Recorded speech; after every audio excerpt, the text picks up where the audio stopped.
आप सभी को जय श्री कृष्णा, राधे राधे। तो चलिए आज श्रवण करते हैं इंद्र एकादशी की कथा। तो धर्मराज युधिष्ठिर कहने लगे कि हे भगवान, आश्विन कृष्ण एकादशी का क्या नाम है और इसकी विधि तथा फल क्या है। तो कथा श्रवण करने से पहले चैनल में न्यू हैं तो प्लीज़ सब्सक्राइब कर लीजिएगा और वीडियो को लाइक कर दीजिएगा और अपने घर परिवार में ज़रूर शेयर करिएगा, जिससे कि उनको भी लाभ मिले और ये कथा के साथ साथ इसका महत्व भी समझेंगे कि इंद्र एकादशी इतनी महत्वपूर्ण क्यों है। तो एक बार धर्मराज युधिष्ठिर भगवान श्री कृष्ण से कहने लगे कि हे भगवान, हे केशव, मैंने भाद्रपद शुक्ल एकादशी अर्थात आश्विन एकादशी का सविस्तार वर्णन सुना। अब आप कृपा करके मुझे आश्विन माह के कृष्ण पक्ष की एकादशी के विषय में भी बतलाइए। इस एकादशी का क्या नाम है तथा इसके व्रत का क्या विधान है, इसका व्रत करने से किस फल की प्राप्ति होती है। तब भगवान श्री कृष्ण कहने लगे कि आश्विन कृष्ण एकादशी का नाम इंद्रा एकादशी है। यह एकादशी पापों को नष्ट करने वाली तथा पितरों को अधोगति से मुक्ति देने वाली होती है। इस एकादशी से संबंधित जो कथा प्रचलित है उसे मैं तुम्हें सुनाता हूँ, श्रद्धा पूर्वक सुनना। आप लोग भी बड़े भाव के साथ सुनिएगा। तो प्राचीन काल में सतयुग में एक महिष्मति नामक नगरी, जिस पर इंद्रसेन नाम के राजा राज्य करते थे।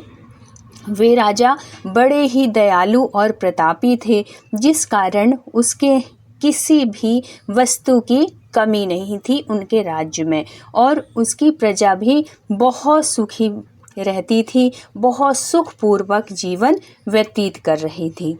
एक दिन राजा अपने दरबार में बैठे हुए थे तो उसी समय देवऋषि नारद जी वहाँ पर आ पहुँचे। नारद जी को देखकर राजा अपने आसन से उठे और उनका भव्य स्वागत करके प्रणाम किया और उन्हें आसन ग्रहण करने को कहा।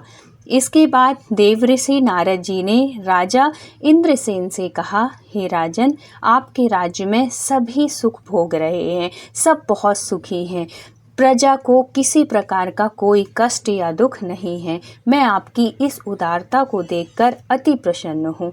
नारद जी की बात सुनकर राजा ने कहा, ये सब तो आपकी कृपा है प्रभु, जो मेरे राज्य में हर प्राणी सुख भोग रहा है। इसके बाद राजा इंद्रसेन ने महर्षि नारद जी से आने का कारण पूछा और कहा कि मैं आपकी क्या सेवा कर सकता हूँ प्रभु, आप बताइए जिससे आप प्रसन्न हो जाएं। राजा की बात सुनकर नारद जी बोले, हे राजन, मैं एक बार यमलोक गया तो देखा कि तुम्हारे पिता बहुत दुखी हैं। वहाँ पर पिता तुम्हारे बैठे हुए थे।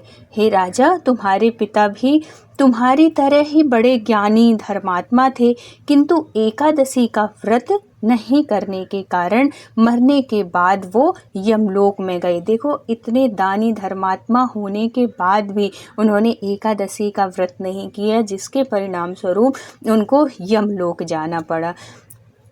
अब कहते हैं नारद जी कि जिस कारण वो बहुत दुखी हैं, उन्होंने तुम्हारे लिए एक मेरे द्वारा संदेश भेजा है। राजा ने पूछा, वह क्या संदेश है? देवऋषि नारद, मुझे ज़रूर बताइए कि मैं उनके लिए क्या ऐसे करूं जिसमें मेरे जो पिताजी हैं वो यमलोक से उनको मुक्ति मिले। तब नारद जी ने कहा कि आपके पिता ने कहा है कि आप मेरे पुत्र इंद्रसेन, जो इस समय पृथ्वी पर महिष्मति नामक नगरी का राजा है, उसके पास जाना और कहना कि मैंने पूर्व जन्म में कुछ बुरे कर्म किए हैं जिससे मुझे यह लोक मिला और मैंने एकादशी का व्रत नहीं किया था।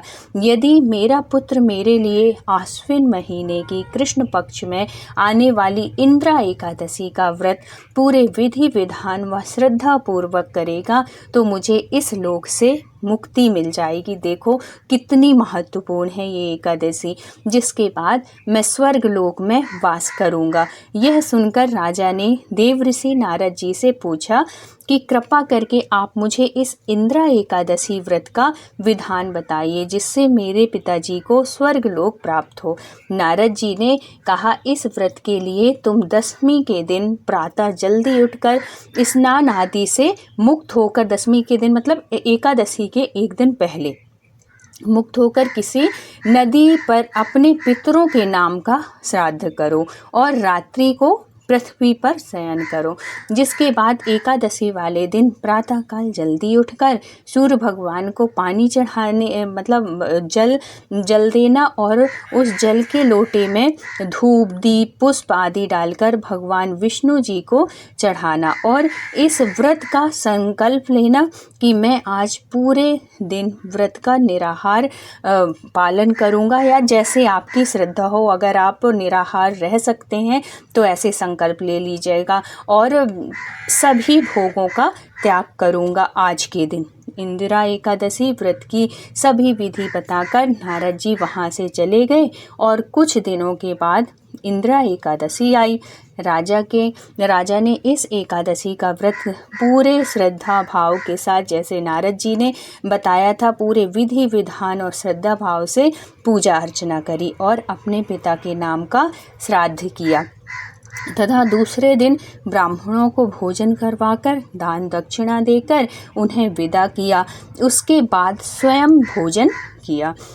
राजा इंद्रसेन के इंदिरा एकादशी व्रत के प्रभाव से उनके जो पिताजी थे उनको यमलोक से मुक्ति मिल गई और वो हमेशा के लिए सदा के लिए स्वर्गलोक को चले गए। तो हे युधिष्ठिर, यह इंदिरा एकादशी के व्रत का महात्म्य मैंने तुमसे कहा, इसकी कथा मैंने तुमसे कही। इसको पढ़ने और सुनने से मनुष्य सब पापों से छूट जाते हैं और सब प्रकार के भोगों को भोगकर वैकुंठ को प्राप्त होते हैं। तो अपने पितरों के लिए अगर आप एकादशी व्रत करते हैं तो बहुत ही पुण्य की प्राप्ति होगी। अगर आपके पितृ अगर यमलोक में होंगे तो उनको भी मुक्ति मिलेगी, उस यातना से, उस कष्ट से छुटकारा मिलेगा। और आपके पितृ जब बहुत प्रसन्न होते हैं ना तो आपके ऊपर बहुत कृपा बरसती है। अगर हम भगवान की बहुत पूजा पाठ कर रहे हैं और अगर हमारे पितृ खुश नहीं हैं तो वो पूजा भी हमें नहीं लगती। इसलिए पितरों का भी प्रसन्न होना बहुत ज़रूरी है। तो ये जो समय है बहुत ही पुण्यकारी समय है। इस एकादशी में आप ये उपाय करके, ये काम करके, व्रत रह के और दान धर्म दक्षिणा आप अपनी श्रद्धा के अनुसार करके, किसी ब्राह्मण को भोजन करा के, गायों को भोजन करा के या कि गौशाला जाके अगर आप कुछ दान धर्म अपने पितरों के निमित्त करते हैं तो पितृ आपके बहुत खुश होंगे। और पितरों के साथ साथ जब आप गौ की सेवा करेंगे ना तो हमारे विष्णु भगवान, हमारे लक्ष्मी नारायण की भी विशेष कृपा होगी। तो आपके पास चारों तरफ से आपके ऊपर कृपा होगी। तो इतनी विशेष एकादशी है, इसका ज़रूर लाभ उठाइएगा। तो अगर वीडियो अच्छा लगा हो तो प्लीज़ लाइक शेयर और चैनल में न्यू है तो ज़रूर सब्सक्राइब करिएगा। फिर मिलते हैं किसी धार्मिक कहानी के साथ, तब तक के लिए राधे राधे।